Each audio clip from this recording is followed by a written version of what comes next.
Territorio Reportaje.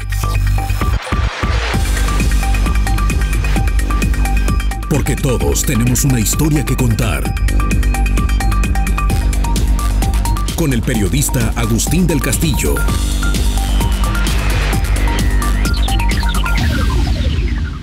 Pocos proyectos de infraestructura han generado una controversia tan grande como el Tren Maya, la estrella del nuevo desarrollismo inaugurado en el gobierno del presidente Andrés Manuel López Obrador, quien lo ha promovido ante la sociedad mexicana como un esquema para sacar de la marginación extrema y de la pobreza a una de las zonas socialmente más deprimidas del país, donde, paradójicamente, y para hacer más complejo el debate, se mantiene una parte sustancial del patrimonio natural y cultural de México. El mundo maya, un continuo de selvas húmedas, subhúmedas y secas, cenotes que conducen a ríos subterráneos o superficiales, playas de arena blanca y humedales costeros, que abarca 5 entidades federativas y que se prolonga hasta Belice, Guatemala y Honduras, en medio de ruinas fantásticas de una civilización cuyo desastre se hunde en el misterio de los siglos anteriores al arribo de los europeos. Los más enconados opositores al proyecto denuncian que se trata de una imposición gubernamental que solo ha realizado a posteriori los estudios, las consultas y los proyectos ejecutivos que exigen las leyes y los tratados internacionales vigentes. Y señalan que es una nueva versión del modelo de economía de mercado que toma como eje el turismo, una industria que, aunque no tiene chimeneas, arroja saldos ambientales negativos en la historia de la región en el último medio siglo. Además, lo consideran en gran parte extractivo, pues la mayor parte de las utilidades no se quedan en la zona y en cambio los pasivos deben ser absorbidos y resueltos por las poblaciones locales. Es, dicen, la reedición corregida del famoso Plan Puebla-Panamá de Vicente Fox. Neoliberalismo revolcado, capitalismo más o menos socializado e insuficientemente domesticado, señalamiento que provoca molestia en un gobierno que asegura estar desmontando ese modelo económico privatizador. El debate sigue vigente, pero el gobierno mexicano aumenta su inversión para sacar adelante la infraestructura de más de 500 kilómetros de longitud y subraya que se trata de un esquema de inversión pública que dejará los activos a nombre del ejército mexicano y las utilidades estarán en el país, lo que lo lanza a otro debate paralelo. La preocupación creciente sobre el aumento del papel público de la milicia en un país que hasta hoy fue exitoso en evitar tentar al ejército con un papel relevante en la vida pública.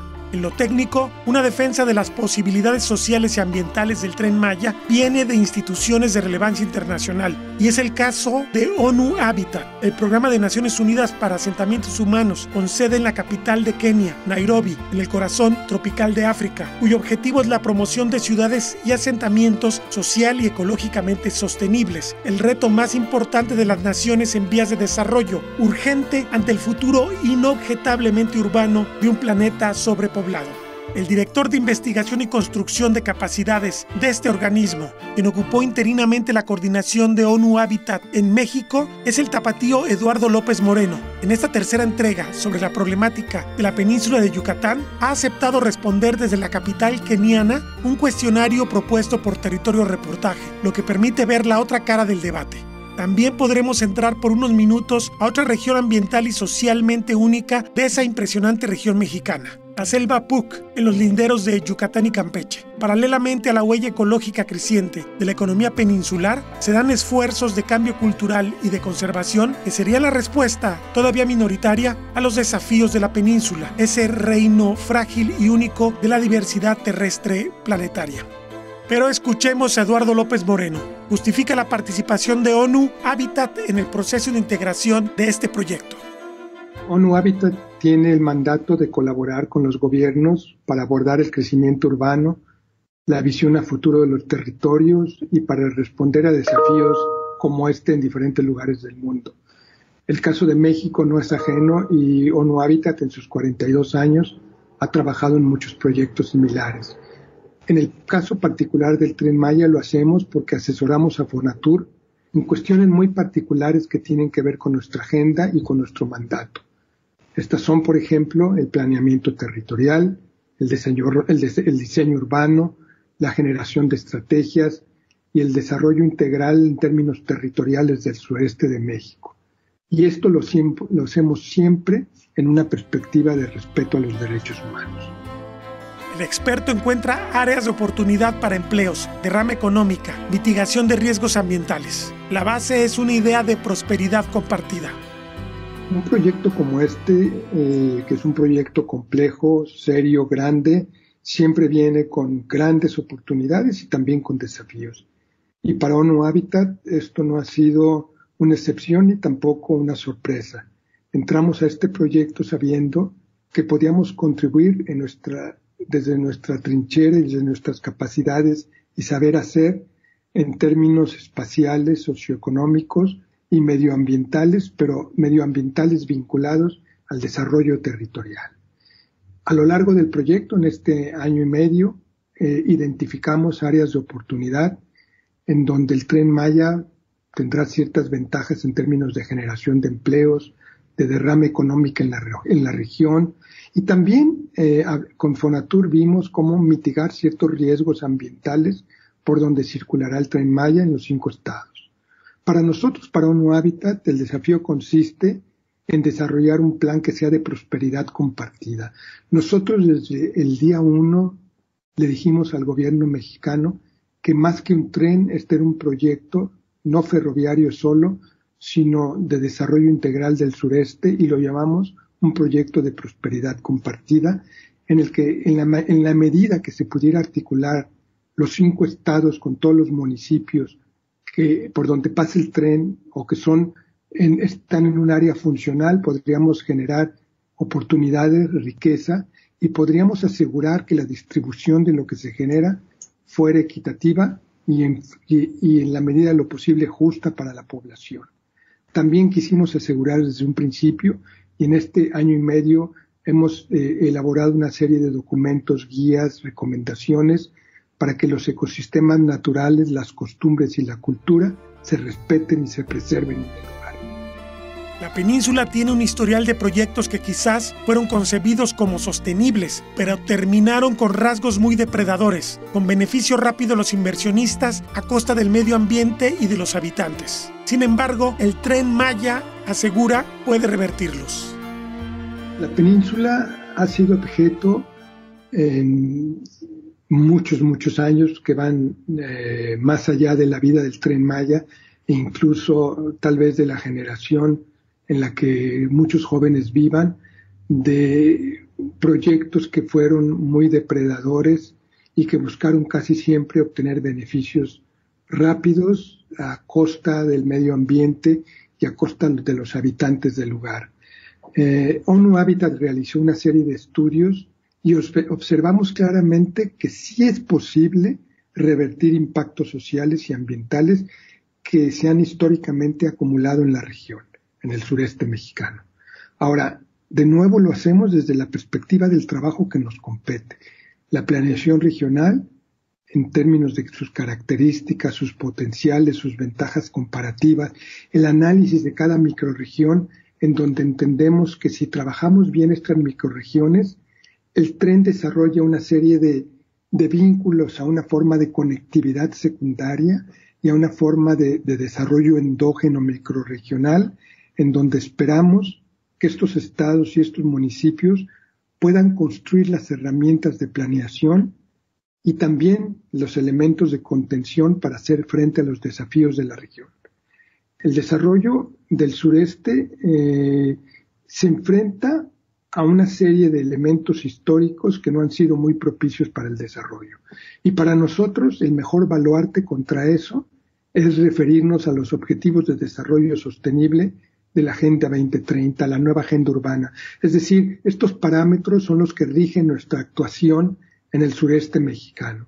Y ahí hablamos de elementos como el uso adecuado del suelo, la creación de espacios para el aprovechamiento y el desarrollo de los habitantes del sureste, asegurar la sostenibilidad medioambiental, es decir, buscar que el proyecto revierta muchos de los elementos negativos que se han venido acumulando, que se convierta en un proyecto que pudiera generar la posibilidad de un México diferente, en donde un Estado de Derecho y un Estado de respeto y un Estado de equidad pudiera regir el destino de los habitantes por donde pasará el Tren Maya. El consultor de ONU Habitat va más lejos. Bien aplicado, el proyecto podría salvar la selva. En algún momento yo lo dije, el tren podría salvar la selva y salvar muchas de las cuestiones medioambientales.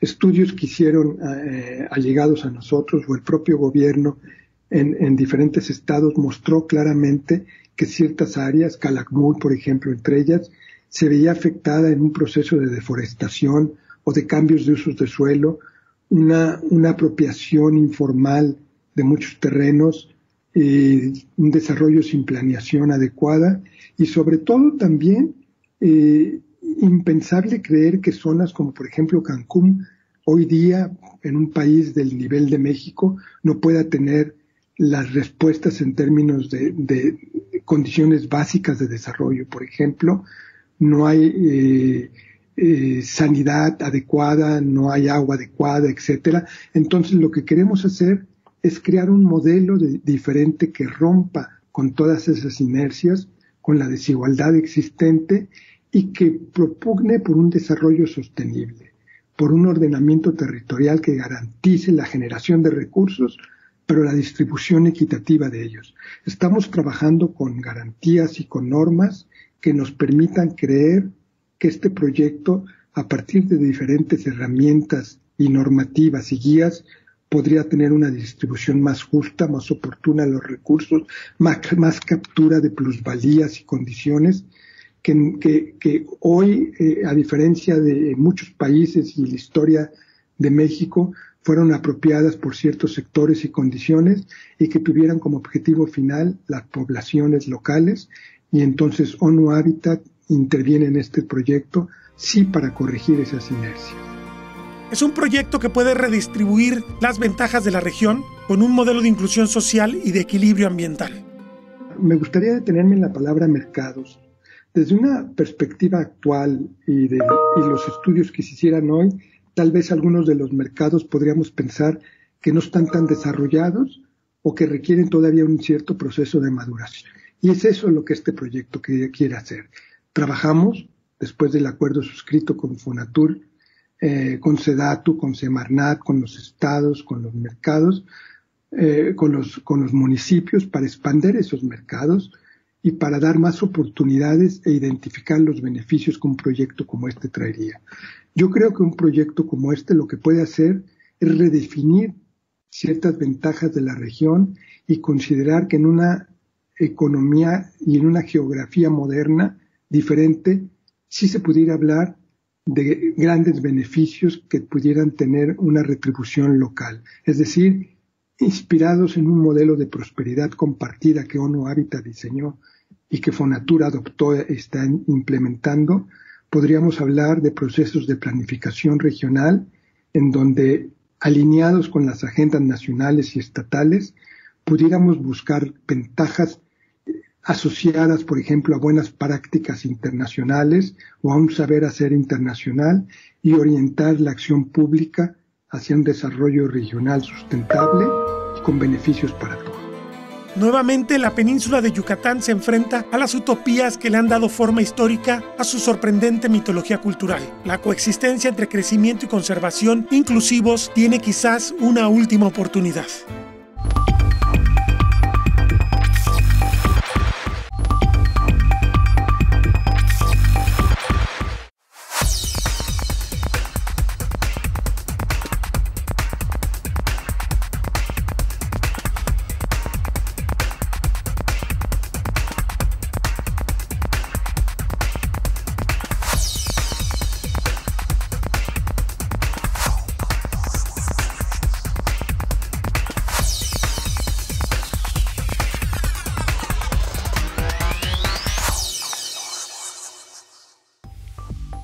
Las posibilidades del Tren Maya según ONU Habitat. El Tren Maya creará casi 1 millón de nuevos empleos en la región sureste de México. De ahora al año 2030 se crearán 715,000 nuevos empleos en los 16 municipios con una estación de tren, 150,000 empleos en la economía rural asociada al tren y 80,000 más con los trabajos de construcción de los 5 primeros tramos. De cada 100 personas con un empleo, 46 pertenecerán a pueblos originarios. La probabilidad de integrarse en el mercado laboral es un indicador indicador de inclusión productiva y social. En el caso de la población originaria, la llegada del Tren Maya favorecerá su empleo en trabajos directa e indirectamente asociados al ferrocarril. En total, se registrará un incremento del 38% con respecto a la población originaria ocupada en 2015. En los lugares por donde pasará el Tren Maya, la economía crecerá el doble. Si no existiera el tren, el impacto económico local, valor total de la producción y de la transformación de los bienes que se da en la región, crecería 0.84, 1.5 billones de pesos. Con el tren, el crecimiento será de 1.59, casi el doble,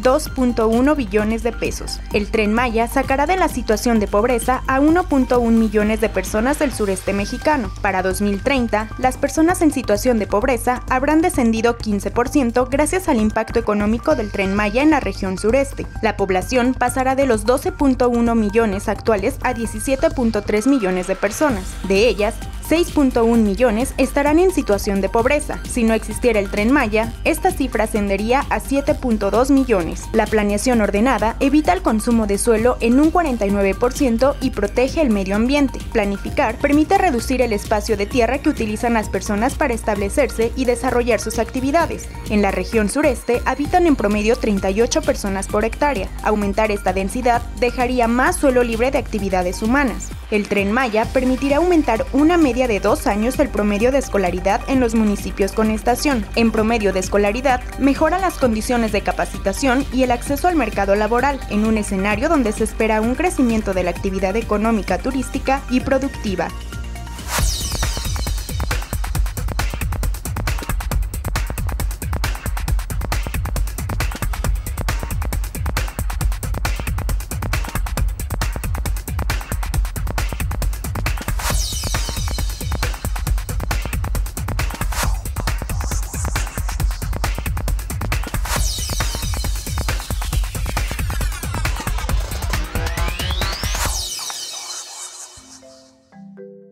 La península de los extremos, llena de diversidad biológica, su relativo aislamiento da pie a múltiples endemismos, pero a la vez funciona como corredor de grandes especies continentales, como el jaguar, que tiene en la región su principal santuario, con tal vez 45% de los individuos del país. Pero también tiene una presencia humana antigua. La cultura maya, que se remonta a cientos de años antes de la era cristiana, ha dejado evidencias monumentales en miles de yacimientos devorados por la selva. Ese escenario histórico fue parte de los dramas más recientes, como la explotación de muchos mayas que dio pie a rebeliones famosas, como es la Guerra de Castas. Pero los fenómenos de esclavitud prevalecieron incluso después de la revolución. Don Santos Evelio Uc dio en 2014 un valioso testimonio durante un recorrido nocturno por la reserva privada Cajil-Kiwik, que conserva algunas de las mejores selvas del sur del estado de Yucatán, en la región Puc.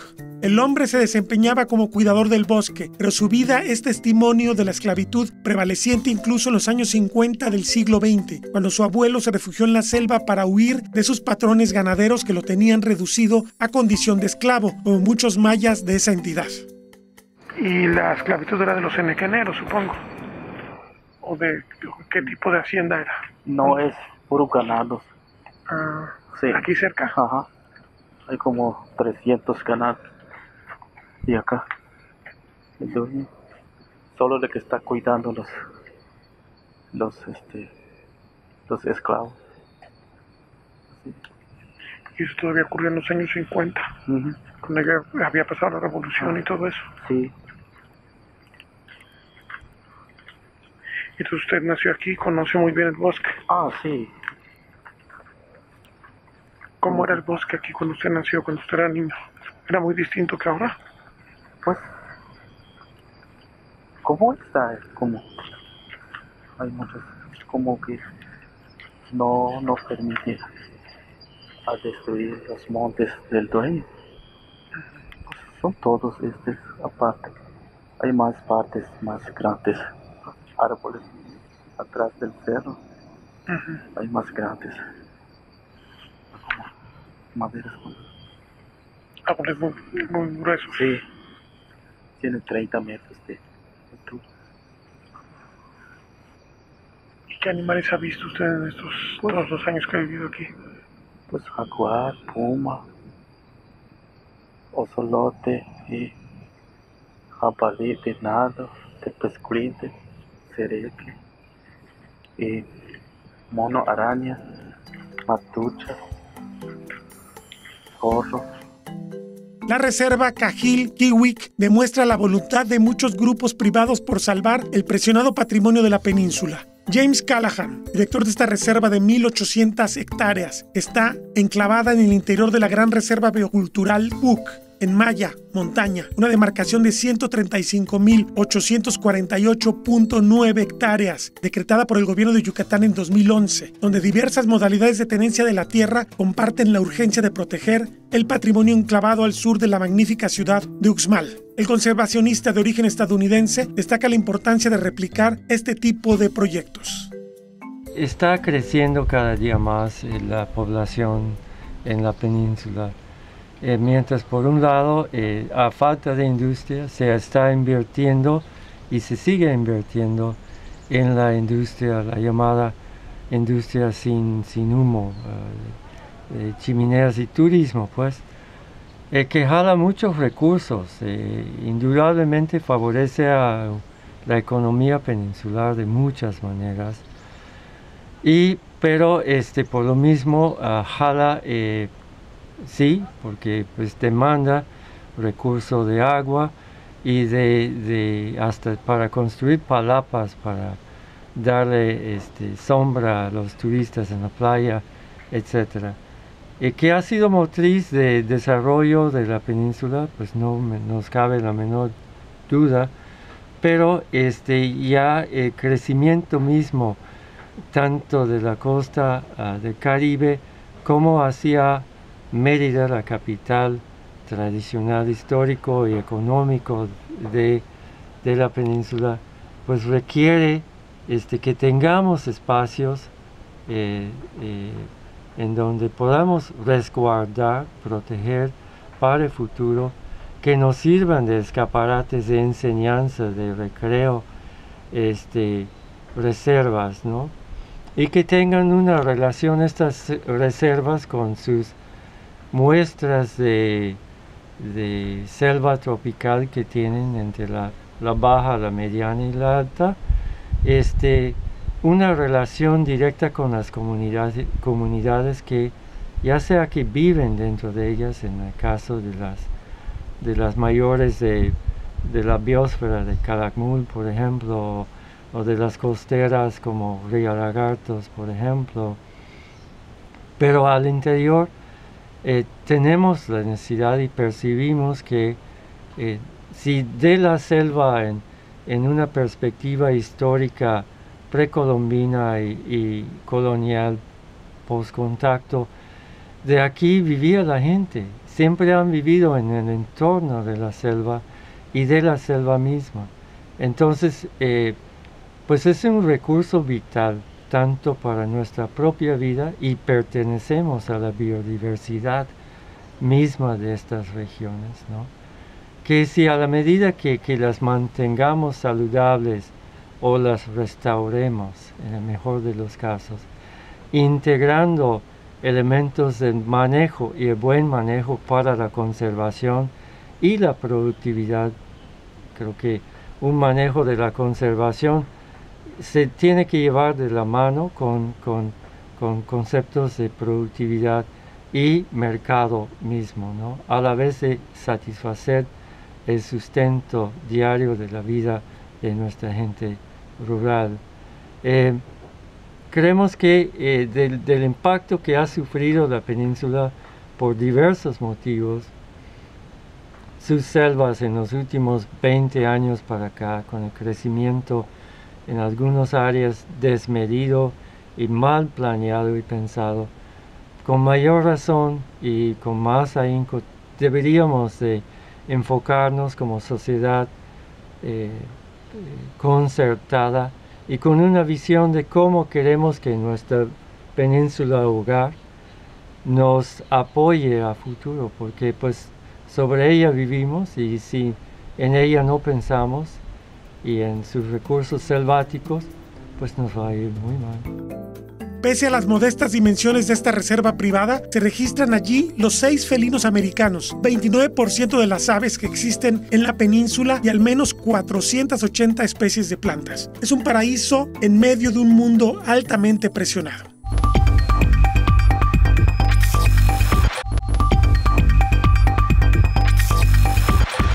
Como es sabido, conservar una especie de depredador suele repercutir en la conservación de todo un ecosistema. Los depredadores dependen críticamente del sostenimiento de la cadena trófica. Por ello, el jaguar significa preservar suelos, agua, los ciclos del carbono que derivan en la vegetación y todos los animales que son su dieta. La amenaza al felino suele ser una amenaza a toda la comunidad biológica. Destaca Ricardo Pasos Enríquez, integrado al proyecto de Cahill Q. Por eso es tan importante que la población campesina sea aliada de la conservación del felino. Principalmente es el cambio de uso de suelo que se está dando por los monocultivos, ¿sí? en cuestiones de mecanizados, producción de maíz y soya. Y la otra es la cuestión de la presión de cazadores furtivos y la cuestión de la ganadería, el problema con la ganadería. Estos son como que los principales problemas que enfrentan las poblaciones de jaguar en la región. ¿Y qué esfuerzos están haciendo para garantizar que este mamífero sea viable a nivel regional, considerando que es probablemente la región donde tenemos más jaguares? Sí, mira, pues de entrada el jaguar es una buena bandera que muchos conservacionistas toman, ¿sí? como un símbolo y como un indicador de estado de conservación. Actualmente pues las necesidades de conocer el efecto o los resultados positivos que tengan las acciones de conservación o restauración de los ecosistemas, el jaguar nos permite saber si vamos por un buen camino o no. Actualmente en la reserva estamos implementando acciones para conocer el estado de sus poblaciones y en base a la información que estamos generando a mediano y a largo plazo podríamos saber si nuestras acciones de restauración o de recuperación de áreas de cobertura forestal están teniendo un impacto positivo sobre las poblaciones de jaguar. ¿Y cómo la gente, los dueños de los bosques, los ejidos, pueden participar o se convierten en un factor no de deterioro, sino de conservación?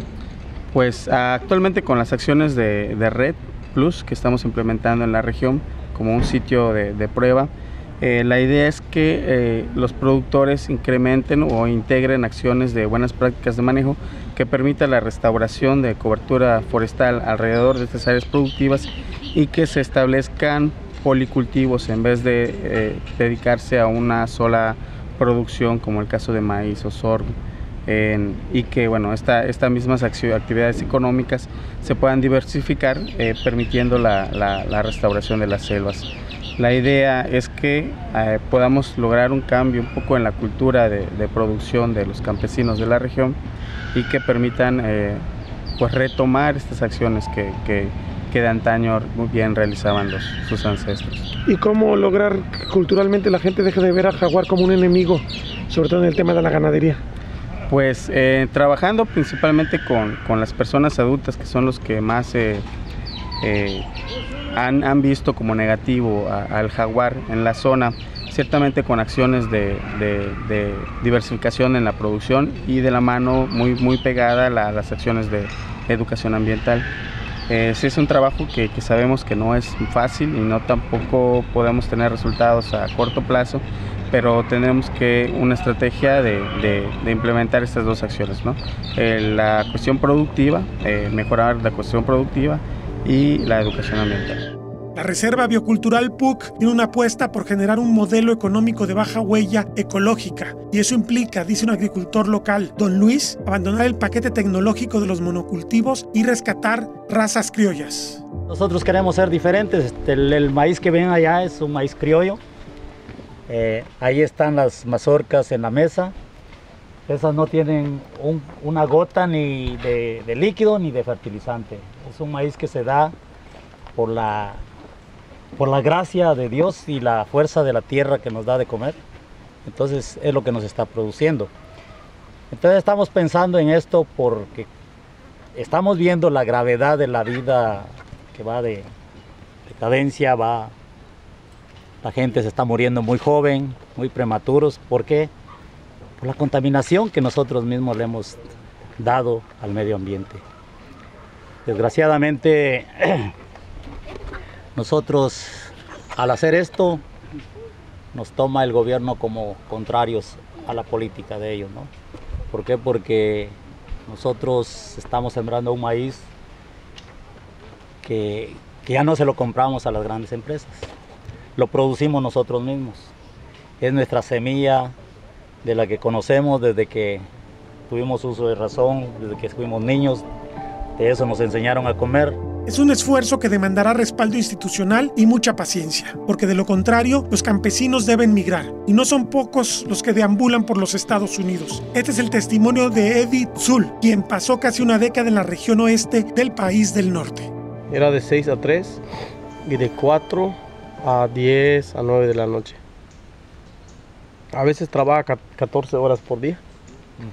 Para sacar bien para la... ¿Y mandabas tu dinero acá a tu familia? A mi familia, a mi mamá, a mi papá, para hacer algo. La casa primero, ¿no? La casa primero. De los 9 años que estuve sin trabajo 3 años o 2 años. Sí, tanto, sí, allá. ¿Y qué hiciste el tiempo que no tuviste trabajo? Pues, te diría sí tenía trabajo, pero para pagar renta, para pagar biles, para comprar lunch. Nada más para vivir ahí. Nada más para vivir ahí. No había lo suficiente. ¿Y qué te hizo pensar que era mejor regresar? No es el deseo de regresar nada más, porque pues extrañas todo, claro. Tus familiares, la comida de acá. Es que pues la mentalidad es ir y trabajar y regresar. No puedo, o sea, no se puede quedar ahí. Por lo mismo, por no tener papeles, a veces pues eso te obliga a regresar con anticipación, planeado, en vez de que te agarre la migra y vámonos. Pero tú cuando te fuiste pensaste estar 9 años allá. No. Pensabas estar menos, supongo. Tenía pensado unos 3 años. Hacer un poquito de dinero y regresar. Y regresar. Hacer mi casa y regresar. Ese era el plan. Pero llegando allí, ves que está difícil, no es tan fácil que se diga. Y trabajé en los mejores restaurantes también, como el Ruth Chris, hay en San Francisco, hay en Seattle, hay en Oregon. Bueno, sí. Es una compañía grande, sí. En este reacomodo de conceptos hay un modo diferente de ver la pobreza. Hadavi Tello García, ambientalista, señala que va más allá de los datos duros y es una noción de bienestar que incluye los usos y costumbres ancestrales de los mayas. Para nosotros, o como lo vemos desde nuestra organización, hablar de pobreza es hablar de un sinfín de factores, ¿no? No tiene nada que ver con la cuestión económica. O sea, hay una pobreza en cuestión de pérdida de la identidad, de desesperanza en la gente. Entonces, nosotros pensamos que esa es como la parte que más hay que trabajar, ¿no? Que la gente vuelva a empoderarse, vuelva a sentir que es dueña de la tierra, que puede hacer algo con la tierra y hacerlo de manera sana, ¿no? ¿Cómo va a repercutir el éxito o fracaso de esto en el tema de la salud ambiental, en el tema del bosque, de la conservación de la frontera forestal? ¿Cómo repercute que haya pobreza o que no la haya? No, pues sí, definitivamente yo pienso que va a tener un impacto, ¿no? Porque estamos atacando directamente, bueno, con esto de la frontera forestal, si este tipo de proyectos tienen éxito, vamos a empezar a disminuir esa brecha, ¿no? Y eso sí está directamente relacionado con la pobreza, porque la gente tendría que estar, para que eso suceda, tendría que estar haciendo este tipo de actividades, ¿no? Convirtiendo o transformando lo que antes hacían en algo diferente. Y eso va a impactar directamente en su estilo de vida. En el pasado remoto se hacía, ¿no? Claro, retomando prácticas que se han dejado. La región PUC tiene las selvas mejor conservadas del estado de Yucatán y colinda con un corredor que proviene desde Campeche y se conecta al sur de la península y a otros países, en particular Guatemala. La riqueza en yacimientos arqueológicos es una valiosa oportunidad para detonar ecoturismo que vincule a la cultura maya, y es una opción que ya está tomando el ejido San Agustín, señala el ejidatario Antonio Matún Cachén. No vamos a dejar a nadie para atrás, sino todos van a estar allá en el programa de nosotros. Es la primera vez en la historia del ejido que tienen esta oportunidad de generar valor con el bosque. Sí, ese es el primero. Ya hasta ahorita seguimos adelante. ¿Qué esperan de este proyecto? Pues esperamos seguir más para ver cuidado de los bosques también. Pero digo, para en el ramo de su sostenimiento como personas, su economía personal, la de sus familias. Pues es el trabajo que estamos haciendo. Allá va a estar la familia, allá va a estar todos. Allá vamos a lograr el poco para la comida. ¿Pero qué habría pasado si no hubiera salido este proyecto? Pues ya había más problemas del ejido. Sí, porque no hay donde ganar, hay que salir afuera para buscar para la comida, porque aquí no hay sueldo. Tú vas a trabajar hasta un año, ya vas a cosechar. Si tú siembras este mes, en 5 o 7 meses vas a cosechar. Y eso durante los tiempos que vas a comer. Entonces hay que obligarnos a irnos para afuera. Pero como estamos ahorita con el programa, pues ahorita todos estamos acá. Los hijos, hijas, todos aquí están contentos con nosotros.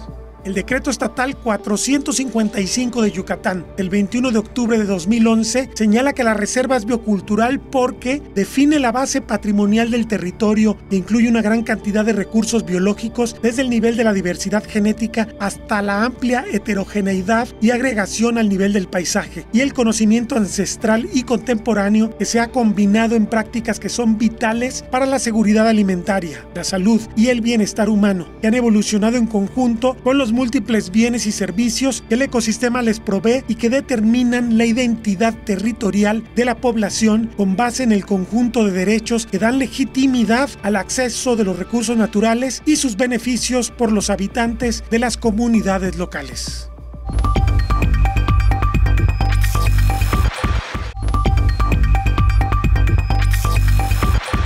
Regresamos a la entrevista con Eduardo López Moreno, de ONU Habitat. Con el proyecto del Tren Maya debe establecerse una política de uso de suelo que garantice los intereses de los dueños originales de la tierra y los habitantes de la zona, apunta. La experiencia de Cancún sentó un precedente que no debe repetirse ni en México ni en ningún otro lugar del mundo. El precedente fue que una región con una naturaleza, con un potencial enorme, se convirtió en un proyecto de especulación y de ganancia y se olvidó que iban a vivir allí gente, trabajadores y oportunidades para los habitantes locales. Y entonces el proyecto reprodujo un proceso en donde esas ventajas fueron el objetivo principal. Queremos con el proyecto de desarrollo integral del sureste mexicano, que es el Tren Maya, completamente modificar esa política y pensar que a través de la intervención de ONU Habitat, desde una política de suelo que asegure que el diseño, la gestión y la administración de los proyectos de desarrollo urbano estén de nuevo, lo repito, alineados con los objetivos de desarrollo sostenible, que paremos todas esas prácticas de especulación. México debe ya parar todas esas prácticas que están generando beneficios para muy pocos y grandes costos para los demás. Un peaje económico, un peaje social y medioambiental que es insostenible y que es injusto. Queremos trabajar con inversión privada, queremos trabajar con todos aquellos que se interesen en este proyecto, pero desde una perspectiva que pueda revertir ese rezago y que pueda promover protección ambiental y desarrollo local, pero un desarrollo endógeno, en el seno de la cultura de los habitantes, en el seno de sus oportunidades, y que ONU Habitat, apoyando a Fonatur, pudiera pensar estructurar un desarrollo sostenible e incluyente en la región. Quiero decir que junto con lo anterior, trabajamos mucho en la creación y la actualización de instrumentos de planeación municipales, no solo en la visión regional. Estamos trabajando con los municipios y con los estados para gestionar el crecimiento de las localidades que contarán con una estación de Tren Maya. Esas localidades, y uno no necesita tener una bola de cristal para verlo, muchas de ellas se convertirán en centros de población de diferente magnitud.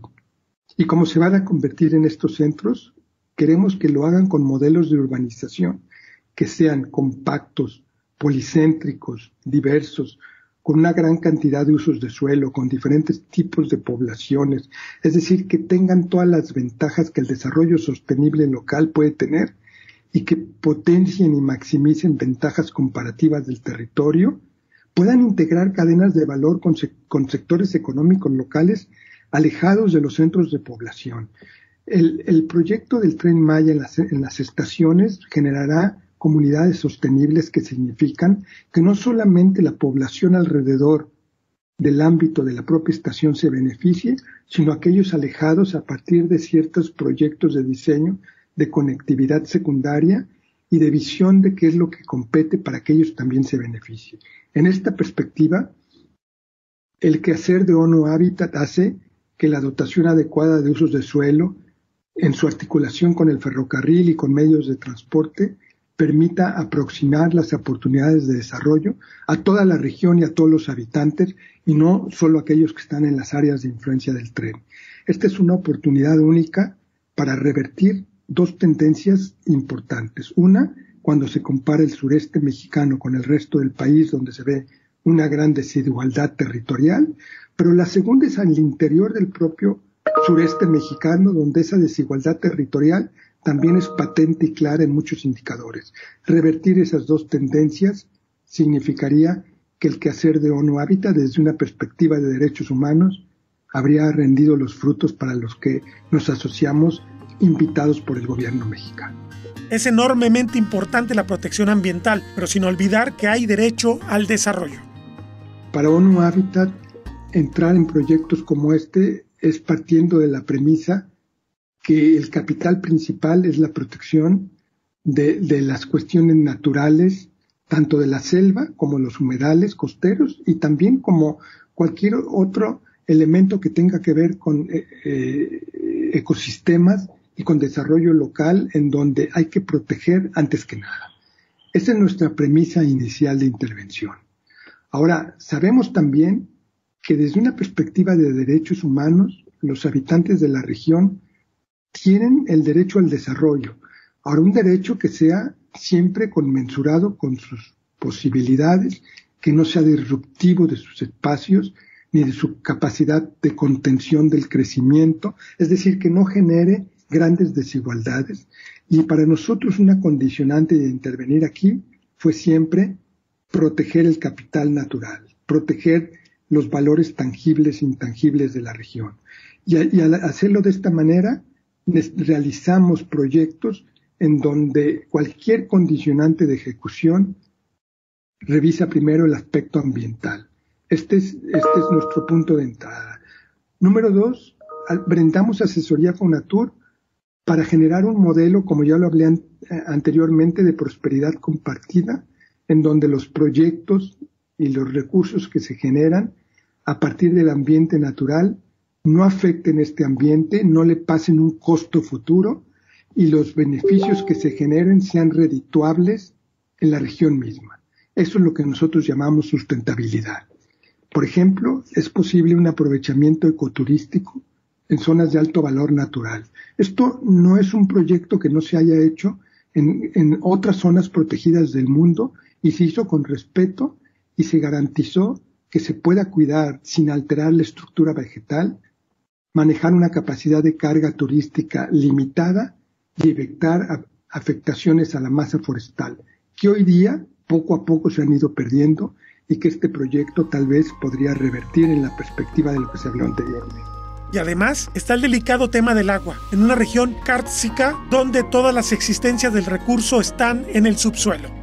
La gestión del agua ha sido un tema central de la asistencia técnica de ONU Habitat. Conocemos, porque tenemos 42 años trabajando en proyectos similares de desarrollo urbano y regional sobre la dotación y la gobernanza del agua, la infraestructura y el financiamiento del agua, que podemos trabajar con modelos de desarrollo urbano eficientes que puedan optimizar los recursos esenciales como el agua, respondiendo siempre a las particularidades de cada microrregión. ¿Qué significa esto? Que en ciertas áreas hay agua en abundancia y en otras hay en escasez. Y entonces, desde técnicas muy particulares, podemos hacer una planeación urbana en que los principales objetivos sean disminuir inequidades sociales y atender los déficits históricos de acceso al agua en pequeñas comunidades del sureste. Hay unas que son muy claras y que vimos. Me gustaría decir una cosa y compararlo con un dato interesante. Cuando trabajaba en África, teníamos un proyecto en el norte de África, en la región que se llama el Magreb, los países Egipto, Marruecos, Argelia, que tienen menos agua en la región total del continente, y después comparábamos con países del sur, Congo, Angola y otros que tal vez sean los países más ricos en agua. Sin embargo, los primeros tenían un mejor acceso de agua que los segundos. ¿Cómo se conseguía esto? Porque se entendía que había que atender de manera muy sensible el ciclo completo del agua, que había que pensar en formas renovables para los habitantes. Curiosamente, por ejemplo, cuando hablamos de agua renovable, en ciertos lugares son 7 veces mayores que en el resto del país. Es decir, se habla de un problema de agua en una región que tiene 7 veces más agua que otras partes del país, lo que se asemeja mucho al modelo que decía del norte y del sur de África, en donde lo que tenemos que hacer es atender problemas de desastres, de pérdida de agua, de inundaciones, de falta de la infraestructura adecuada, de falta de la tecnología adecuada para esto. Hay que diseñar espacios públicos con infraestructura que puedan retrasar, retener, almacenar, reutilizar el agua. Muchas veces calles inundables, jardines de lluvia, espacios vegetales, infiltración de agua, filtros naturales, un montón de intervenciones en donde podemos asegurar que hay una mejor captura, un mejor control y una mejor infraestructura de distribución. Esto es posible, lo hemos hecho en otros lugares, no veo por qué no se pudiera hacer en el sureste de México. Eduardo López Moreno cree que la resistencia de las comunidades es comprensible ante el peso histórico de proyectos que los han marginado, pero asegura que el Tren Maya es la gran oportunidad de conciliarlos con el desarrollo.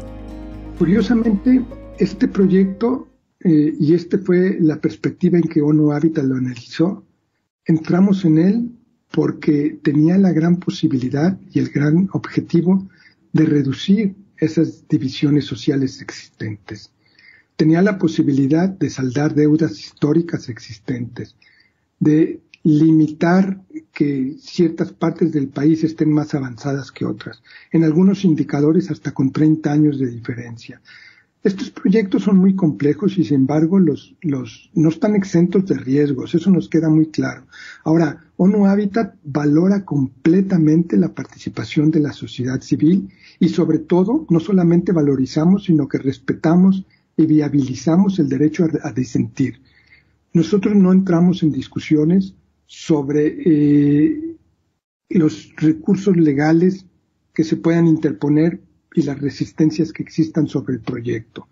Las veces que estuvimos ahí, vimos una población y comunidades interesadas en el proyecto y nosotros trabajamos en función de los intereses de acercar poblaciones, reducir diferencias y permitir que este proyecto fuera un puente que una más el país y no lo separe. Insiste en que el escenario inercial es peor para los ecosistemas. Tren Maya, entonces, puede ayudar a corregirlo. Totalmente de acuerdo. Este proyecto, si no se hiciera, me gustaría dar un dato importante que ha sido objeto de discusiones grandes, que es en la biosfera de Calakmul. Ahí, si no se hace el tren, cada año se pierden en suelo, que debería ser suelo de selva protegido bajo diferentes condiciones, el equivalente de 3 a 5 trenes mayas, pero sin el desarrollo. Es decir, el estrés, la deforestación, la contaminación, cambios de usos de suelo, de tierras silvestres, agropecuarias, daños inherentes de turismo masivo están presentes, son cotidianos y son una realidad que está generando un despojo a ciertos grupos y que está favoreciendo a otros. Yo creo que el desarrollo, como este proyecto, que lo vemos desde una lógica de desarrollo sostenible y desde una perspectiva de derechos humanos, implicaría que lo social, lo económico y lo ambiental fueran los que rijan el destino de este proyecto. Es decir, que no sean solo una finalidad, sino que el medio para llegar a ella. Y desde esta perspectiva tenemos plena confianza de que el proyecto pueda ser un detonante para generar esta noción de desarrollo económico local, protección social, equilibrio territorial y que protege el medio ambiente y el patrimonio cultural. Es decir, es un proyecto que puede detonar un cambio estructural y paradigmático en el futuro de México. En una experiencia mexicana con contados proyectos con éxito social y ambiental, ¿es posible pensarlo para el Tren Maya? Mira, si pensáramos que la historia pasada o reciente, en donde no siempre hubo éxito o un desarrollo sostenible, es lo que rigiera el futuro, entonces ONU Habitat tal vez no habría intervenido en muchos países en el mundo. Tenemos plena confianza que el proyecto sí puede revertir esas tendencias y que sí podría convertirse en un proyecto exitoso. Pero para ello tienen que seguirse las normativas, protegerse los derechos, garantizar los beneficios locales, garantizar que se protege el medio ambiente. Directrices que ONU Habitat desde un principio ha estado apoyando y que desea que éstas se traduzcan en los elementos centrales de esta propuesta y del desarrollo de la misma. Territorio Reportaje. Porque todos tenemos una historia que contar. Con el periodista Agustín del Castillo.